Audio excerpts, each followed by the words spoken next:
নিজের মনকে শান্ত রাখতে চান? তাহলে সঠিক ভিডিওটি দেখছেন। আজ জানাবো মন শান্ত রাখার 3টি অসাধারণ উপায় সম্পর্কে। জীবনে চলার পথে আমরা নানান ঘটনার মুখোমুখি হই, মানসিক চাপ বোধ করি। এই মানসিক চাপ তীব্র হলে আমাদের মধ্যে এক ধরনের অতি উত্তেজনা কাজ করে। এই সময়টিতে সাধারণত মস্তিষ্কের যৌক্তিক অঞ্চল নিষ্ক্রিয় থাকে। আমরা মস্তিষ্কের আবেগীয় অঞ্চল দ্বারা তাড়িত হয়ে সিদ্ধান্ত নিয়ে ফেলি, যা আমাদের বিপদ ও ভোগান্তির মাত্রাকে আরও বাড়িয়ে তুলতে পারে। কেউ কেউ এমন সময়ে বোধ শক্তিহীন হয়ে যান, কর্মক্ষমতা হারিয়ে ফেলেন। অতি উত্তেজনা বা বোধ শক্তিহীনতা থেকে স্বাভাবিক মাত্রায় উত্তেজনায় ফিরে আসা খুবই গুরুত্বপূর্ণ, কেননা দীর্ঘ সময় আমরা এই অতি উত্তেজনা বা বোধ শক্তিহীনতার মধ্যে থাকলে তা মানসিক রোগে পরিণত হতে পারে।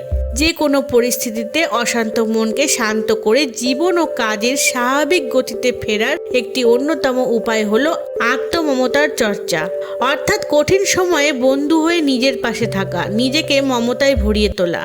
3টি ধাপে খুব সহজেই এই চর্চা করা যায়। 1. সাময়িক বিরতি।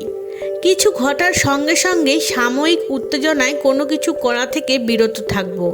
অনুভূতি খেয়াল করব, শরীরের কোথায় কেমন লাগছে খেয়াল করব, যেমন বুক ধড়ফড় করছে কিনা, হাত পা কাঁপছে কিনা, মাথা, ঘাড় বা শরীরের আর কোথাও কোনো অস্বস্তি হচ্ছে কিনা গভীর মনোযোগ দিয়ে খেয়াল করব। সাময়িক এই বিরতির মূল উদ্দেশ্য হলো মস্তিষ্কের যৌক্তিক ও সমস্যা সমাধানকারী অংশকে সক্রিয় হওয়ার জন্য সময় দেওয়া। 2. অক্সিজেন ও জলের ঘাটতি পূরণ। কোনো কিছু ঘটার পর আমরা যখন অস্থির বা নিস্তেজ বোধ করি, তখন আমাদের শরীরে অক্সিজেন ও জলের স্বল্পতার সৃষ্টি হয়। এই সব মুহূর্তে তাই অনেকেরই ঠোঁট ও গলা শুকিয়ে যায়, দম বন্ধ বোধ হয়। এ সময় জল পান করে এবং গভীরভাবে অন্তত 3 থেকে 5 বার জোড়া শ্বাস প্রশ্বাস নিয়ে শরীরে অক্সিজেন ও জলের ঘাটতি পূরণ করা যায়।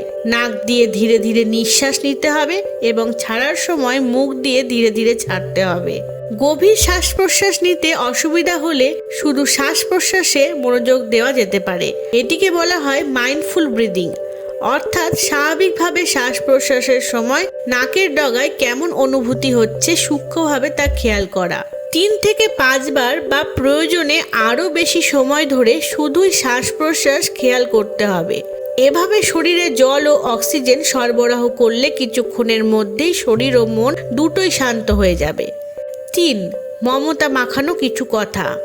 যে কোনো পরিস্থিতিতে আমরা কেমন বোধ করব তা অনেকাংশে নির্ভর করে আমরা মনে মনে নিজেকে কি বলছি, কিভাবে বলছি তার উপর।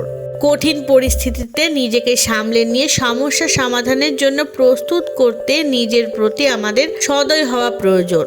নিজেকে মমতা মাখানো কিছু কথা বলা প্রয়োজন। একাধিক গবেষণায় দেখা গিয়েছে কঠিন পরিস্থিতিতে নিজের যত্ন নিয়ে নিজের প্রতি সদয় থেকে নিজেকে মমতাপূর্ণ কিছু কথা বললে সহজেই নিজের সঙ্গে সংযোগ তৈরি করা যায়, আর সেই সঙ্গে সমস্যা সমাধানের জন্য নিজেকে প্রস্তুত করাও সহজ হয়।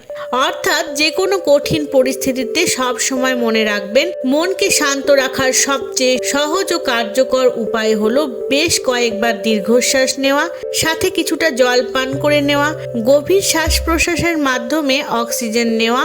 তারপর নিজেকে বলা, যা হয় তা ভালোর জন্যই হয়, যা হচ্ছে তাও ভালোর জন্যই হচ্ছে, এবং যা হবে সেটিও ভালোর জন্যই হবে। নিজের মনকে শান্ত রাখার সবচেয়ে মহা ঔষধ হলো নিজেই নিজেকে বলা, এই মুহূর্তটি কষ্টের, মানসিক চাপের।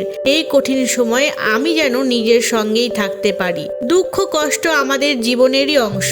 আমি একা নই, জীবনে আমরা সবাই যুদ্ধ করি। আমি ধৈর্য ধারণ করতে পারি, আমি শান্ত হতে পারি, আমি শক্তিশালী হতে পারি। যে কঠিন সময় ও অনুভূতির মধ্যে দিয়ে আমি যাচ্ছি তা আমি অতিক্রম করতে যাচ্ছি, আমি নিজের সঙ্গেই আছি। এছাড়াও কঠিন সময়ে নিজেকে শান্ত করতে আমরা পছন্দের কাজের সঙ্গে যুক্ত হতে পারি। কেউ হয়তো গান শুনতে ভালোবাসেন, কেউ ভালোবাসেন বাগান পরিচর্যা করতে, কেউ বই পড়তে ভালোবাসে। অর্থাৎ যেটি আপনার পছন্দ সেই কাজটাই করুন এই সময়। হাঁটতে বা ঘুরতে বের হওয়া, পছন্দের খাবার খাওয়া, কাছের মানুষের সঙ্গে মন খুলে কথা বলা, তাকে জড়িয়ে ধরার মতো কাজগুলো করলেও মানসিক প্রশান্তি মেলে। ধন্যবাদ।